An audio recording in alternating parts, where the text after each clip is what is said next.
ஒரு பெண் சந்தோஷமா இருக்க பெரிய காரணங்கள் எதுவும் தேவையில்லை.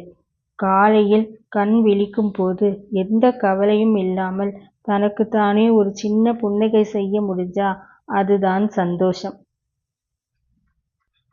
யாருக்காகவும் காத்திருக்காம தனக்கு ஒரு கப் காபி போட்டுக்கிட்டு அதை அமைதியாக ருசிச்சு குடிக்க முடிஞ்சா அதுவும் தான் சந்தோஷம். மற்றவங்க பாராட்டினால்தான் ஸ்பெஷல்னு நினைக்காம எனக்கு நான் போதும் என்று நினைத்து ஒரு பெண் உணர்கின்றாளோ அதுதான் அவளோட மிகப்பெரிய சந்தோஷம். நீ உன்னை நேசிக்க ஆரம்பிச்ச போது இந்த உலகம் தானாவே உன்னை மதிக்க ஆரம்பிக்கும். ஞாபகம் வச்சுக்கோ, சந்தோஷம் வெளியே எங்கேயும் இல்லை, அது உனக்குள் தான் இருக்கு. இன்னைக்கு அவள் யாருக்காகவும் சிரிக்கல, தனக்காக சிரிக்கின்றாள். அந்த பெண் நீங்க தான்.